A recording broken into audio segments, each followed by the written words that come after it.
Hi friends, Swapna गुरु चॅनलमध्ये तुम्हा सर्वांचे स्वागत आहे. फ्रेंड्स, आजच्या व्हिडिओमध्ये आज आपण महादेवांना केतकीचे फूल का अर्पण केले जात नाही याविषयी संपूर्ण माहिती जाणून घेणार आहोत. त्याआधी तुम्ही जर चॅनलवर नवीन असाल तर चॅनलला सबस्क्राईब करा. श्रावण महिना असो, महाशिवरात्रीचा महाउत्सव असो किंवा प्रत्येक आठवड्यात येणारा पवित्र सोमवार, महादेवांच्या भक्तांसाठी हे दिवस अत्यंत विशेष, पावन आणि भक्तिमय असतात. देवाचे देव महादेव म्हणजेच भगवान शंकर हे अत्यंत भोळे, साधे, कनवाळू आणि भक्तांच्या हाकेला लगेच धावून जाणारे दैवत मानले जातात. म्हणूनच सर्व जगभरातील शिवभक्त त्यांना अतिशय प्रेमाने भोलेनाथ असेही म्हणतात. महादेवांची पूजा ही इतर कोणत्याही देवतेच्या पूजेपेक्षा सर्वात सोपी आणि सुलभ मानली जाते. इतर देवाप्रमाणे त्यांना मोठ्या पक्वान्नांचा नैवेद्य, महागडे कपडे किंवा सोने नाणे यापैकी कशाचीही मुळीच गरज नसते. अगदी एका तांब्याभर शुद्ध जलात आणि नितांत भक्तीने वाहिलेल्या एका बेलपत्रातही प्रसन्न होणाऱ्या शंकराला प्रसन्न करण्यासाठी भक्त विविध प्रकारची फुले, पत्री आणि पूजा साहित्य अर्पण करतात. शास्त्रानुसार प्रत्येक देवतेला काही विशिष्ट वनस्पती, वस्तू आणि फुले अत्यंत प्रिय असतात.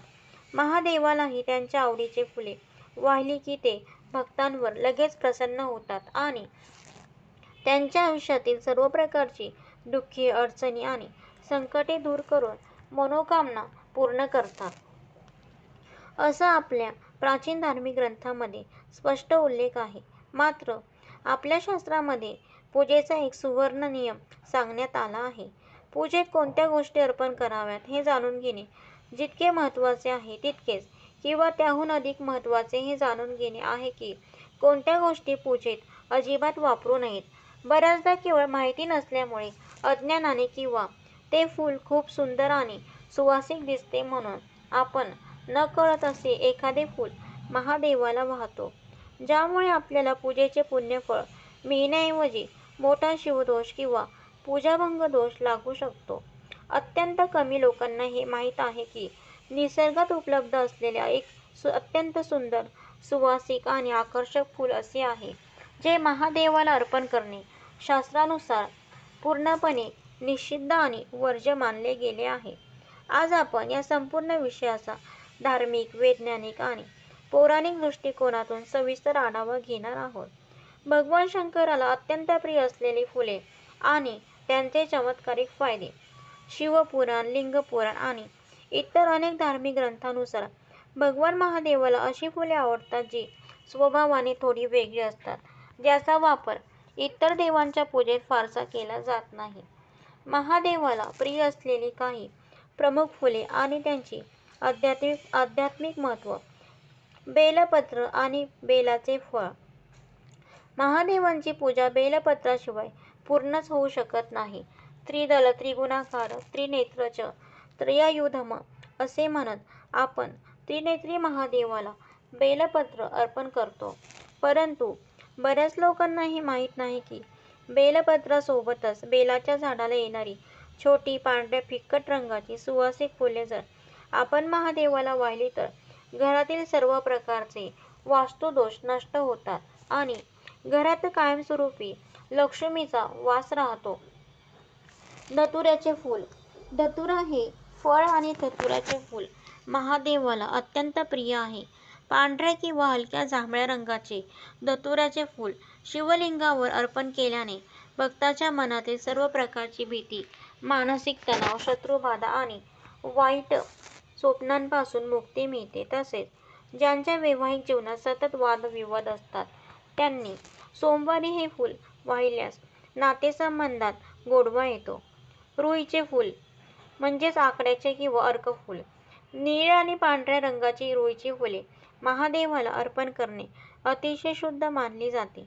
आपल्या प्राचीन शास्त्रात या फुलाला अर्क असे म्हटले जाते. अशी मान्यता आहे की महादेवाला दर सोमवारी रुईच्या फुलांची माळ अर्पण केल्याने माणसाचे आरोग्य उत्तम राहते, जुनाट आजारांपासून मुक्ती मिळते आणि दीर्घायुष्य लाभते. कण्हेरचे फूल. पिवळ्या, पांढऱ्या किंवा लाल रंगाची कण्हेरची फुले भगवान शंकराला खूप आवडतात. विशेषतः पिवळ्या कण्हेरचे फूल शिवलिंगावर अर्पण केल्याने घरातील दारिद्र्य आणि आर्थिक टंचाई दूर होते. ज्या लोकांवर कर्जाचा भार आहे किंवा ज्यांचे पैसे कुठे अडकले आहेत त्यांनी नियमितपणे कण्हेरचे फूल अर्पण करावे. पारिजातक म्हणजेच हरसिंगार समुद्र मंथनातून निर्माण झालेले आणि स्वर्गातील श्रेष्ठ वृक्ष मानल्या गेलेल्या पारिजातकाची सुवासिक फुले महादेवाला अर्पण केल्याने मानवी मनातील चंचलता दूर होते, मानसिक शांती मिळते आणि संपूर्ण घरात सकारात्मक ऊर्जेचा संचार होतो. शमीचे फूल आणि पाने शमीचे झाड हे शनिदेवाशी आणि महादेवाशी थेट जोडलेले मानले जाते. शमीचे फुले किंवा पाने शिवलिंगावर वाहिल्याने साडेसाती किंवा शनिदोषाचा प्रभाव अत्यंत कमी होतो आणि प्रत्येक कार्यात यश मिळू लागते. हे एक फूल चुकूनही शिवलिंगावर अर्पण करू नका. केलेल्या सर्व सुंदर आणि शुभ फुला व्यतिरिक्त निसर्गातील एक अत्यंत सुवासिक, मोहक आणि अत्यंत लोकप्रिय फूल आहे जे शंकराच्या पूजेत वापरणे महापाप मानले गेले आहे. हे फूल म्हणजे केवड्याचे फूल, ज्याला संस्कृतमध्ये केतकीचे फूल असेही म्हणतात. केवड्याचा सुगंध अत्यंत तीव्र, मनमोहक आणि स्वर्गीय असतो. तरी हे फूल शिवलिंगाला स्पर्श करणे सुद्धा शास्त्रात वर्ज्य मानले गेले आहे.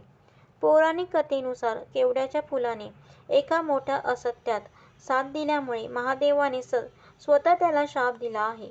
त्यामुळे हे फूल शिवलिंगावर वाहणे धार्मिकदृष्ट्या अत्यंत अशुभ आणि पूजा निष्फळ करणारे मानले जाते. केवड्याचे फूल न वाहण्यामागची पौराणिक कथा केवड्याचे फूल महादेवाला का वाहिले जात नाही, यामागे शिवपुराणातील ज्ञानसंहितेत एक अत्यंत रंजक, रहस्यमय आणि बोधप्रद कथा आढळते. सृष्टीच्या सुरुवातीच्या काळात एकदा ब्रह्माजी सृष्टीचे निर्माण करते आणि भगवान विष्णू सृष्टीचे पालन करते. यांच्यामध्ये आपल्या दोघांमध्ये श्रेष्ठ कोण या विषयावरून तीव्र वाद निर्माण झाला. दोघेही स्वतःला सर्वात श्रेष्ठ सिद्ध करण्यावर ठाम होते. हा वाद हळूहळू वाढत गेला आणि त्यांचे रूपांतर मोठ्या युद्धात होणार. इतक्यात या विवादाचा अंत करण्यासाठी भगवान शंकराने त्यांच्यामध्ये एका अथांग, प्रचंड आणि अनंत अशा ज्योतिर्लिंगाचे, अग्निस्तंभाचे रूप धारण केले. जेव्हा ज्योतिर्लिंगातून एक महाध्वनी झाला, तुमच्यापैकी जो कोणी या अग्निस्तंभाचा उगम, सुरुवात किंवा अंत, शेवट शोधून काढेल तोच तुमच्या दोघांमध्ये श्रेष्ठ मानला जाईल. या आव्हानानुसार भगवान विष्णूंनी वराहाचे रूप धारण केले आणि ते ज्योतिर्लिंगाचा खालचा अंत शोधण्यासाठी पाताळाच्या दिशेने खोल गेले. दुसरीकडे ब्रह्माजींनी हंसाचे रूप धारण केले आणि ते वरच्या दिशेने आकाशात उडाले. हजारो वर्ष शोधानंतरही भगवान विष्णूंना या अनंत ज्योतिर्लिंगाचा अंत सापडला नाही. विष्णू भगवंतांना कळून चुकले की हे शिवतत्व अनंत आहे, म्हणून त्यांनी आपले अपयश आणि सत्य प्रामाणिकपणे स्वीकारले व ते मूळ ठिकाणी परत आले. दुसरीकडे ब्रह्माजींनाही वरच्या बाजूला जात असताना ज्योतिर्लिंगाचा अंत सापडत नव्हता, परंतु हार स्वीकारणे ब्रह्माजींच्या अहंकाराला मान्य नव्हते. आकाशात वर जात असताना ब्रह्माजींना वरच्या दिशेने खाली येत असलेले एक अतिशय सुंदर केवड्याचे फूल दिसले. ब्रह्माजींनी केवड्याच्या फुलाला थांबवून विचारले, हे पुष्पा, तू कुठून येत आहेस आणि तू कुठे चालला आहेस? केवड्याने उत्तर दिले, मी अनेक युगांपासून या ज्योतिर्लिंगाच्या शीर्षभागावरून खाली पडत आहे, पण मलाही याचा आरंभ कुठे आहे हे सापडलेले नाही. तेव्हा ब्रह्माजींच्या मनात एक वाईट विचार आला. त्यांनी स्वतःला विष्णूपेक्षा श्रेष्ठ सिद्ध करण्यासाठी एक खोटी योजना आखली. त्यांनी केवड्याच्या फुलाला आमिष दाखवले आणि त्याला लाच देऊन महादेवापुढे खोटी साक्ष देण्यासाठी तयार केले. ब्रह्माजी केवड्याला सोबत घेऊन भगवान विष्णू आणि ज्योतिर्लिंगाजवळ आले व म्हणाले, मी या ज्योतिर्लिंगाचा अंत शोधून काढला आहे आणि माझी ही गोष्ट 100% खरी आहे. याची साक्ष हे केवड्याचे फूल देईल. केवड्याच्या फुलानेही ब्रह्माजींच्या प्रभावात येऊन आणि मोहात पडून महादेवांपुढे आणि विष्णूंपुढे खोटी साक्ष दिली की होय, ब्रह्माजींनी या ज्योतिर्लिंगाचा अंत पाहिला आहे. मी स्वतः या गोष्टीचा प्रत्यक्ष साक्षीदार आहे. परंतु अंतर्यामी आणि सर्वज्ञ असलेल्या भगवान शंकराला ब्रह्माजींचा अहंकार आणि केवड्याचे असत्य तात्काळ कळून आले. सत्याचा अपलाप झालेला पाहून आणि पूजेसारख्या अतिशय पवित्र गोष्टीत असत्याचा प्रवेश झालेला पाहून महादेव अत्यंत क्रोधाने लालबुंद झाले. मग महादेवाने तात्काळ ज्योतिर्लिंगातून आपले अकराळ विक्राळ रूप प्रगट केले आणि ब्रह्माजींचे पूजेने स्थान हिरावून घेतले. म्हणूनच संपूर्ण जगात ब्रह्माजींचे स्वतंत्र मंदिर किंवा पूजा फारशी केली जात नाही. त्यानंतर महादेवाने ब्रह्माजींना असत्यात साथ देणाऱ्या त्या केवड्याच्या फुलाकडे पाहिले आणि त्याला अत्यंत कठोर शाप दिला. तू एका असत्याला पाठिंबा दिलास आणि पूजेच्या पवित्रतेचा भंग केलास. तू माझ्यासमोर खोटे बोलण्याचे धाडस केलेस. म्हणून आजपासून माझ्या कोणत्याही पूजेत किंवा शिवलिंगावर तुला कधीही स्थान मिळणार नाही. जो कोणी चुकून किंवा अज्ञानाने तुला माझ्यावर अर्पण करेल त्याची पूजा निष्फळ ठरेल आणि त्याला पूजेचे कोणतेही पुण्य मिळणार नाही. केवड्याव्यतिरिक्त महादेवाला वर्ज्य असणाऱ्या इतर वस्तू शिवपुराणानुसार केवळ केवड्याचे फूलच नाही तर इतरही काही वस्तू शिवलिंगावर वाहणे निषिद्ध मानले गेले आहे. तुळशीचे पाने जलंधर राक्षसांचा वध महादेवाने केल्यामुळे आणि तुळशी माता ही जलंधराची पत्नी असल्यामुळे तुळशीचे पाने थेट शिवलिंगावर वाहिली जात नाही. तुळशीचा वापर फक्त विष्णू पूजेत केला जातो. हळद ही स्त्री सौंदर्याचे प्रतीक मानले जाते आणि शिवलिंग ही पुरुषतत्व शिव मानले जाते. त्यामुळे शिवलिंगावर हळद चढवली जात नाही.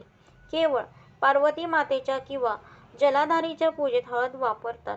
कुंकू, सिंदूर महादेवाला कुंकू, सिंदूर अर्पण केले जात नाही. त्याऐवजी महादेवाला भस्म किंवा पांढरे चंदन अतिशय प्रिय आहे. शंखातून शंखासूर नावाच्या असुराचा वध महादेवाने केला होता.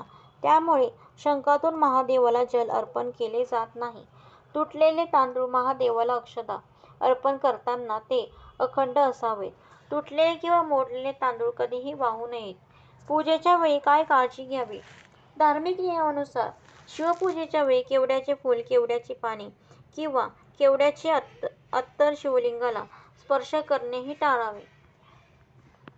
एक महत्त्वाचा अपवाद महाराष्ट्रात आणि इतर काही प्रांतांमध्ये हरतालिका तृतीया किंवा गौरी गणपती पूजेच्या वेळी स्त्रिया देवी पार्वतीला केवड्याचे पान किंवा फूल अर्पण करतात. परंतु हे लक्षात ठेवणे अतिशय गरजेचे आहे की हे फूल केवळ देवी पार्वतीच्या चरणी अर्पण केले जाते. थेट शिवलिंगावर हे फूल वाहणे नेहमीच वर्ज्य मानले जाते. महादेवाचा विजय असो. तर फ्रेंड्स, अशा प्रकारे आपला व्हिडिओ समाप्त होत आहे. तुम्हाला जर माझा व्हिडिओ आवडला असेल तर लाईक करा, शेअर करा, सबस्क्राईब करा. पुन्हा भेटू एका नवीन व्हिडिओसह. तोपर्यंत बाय.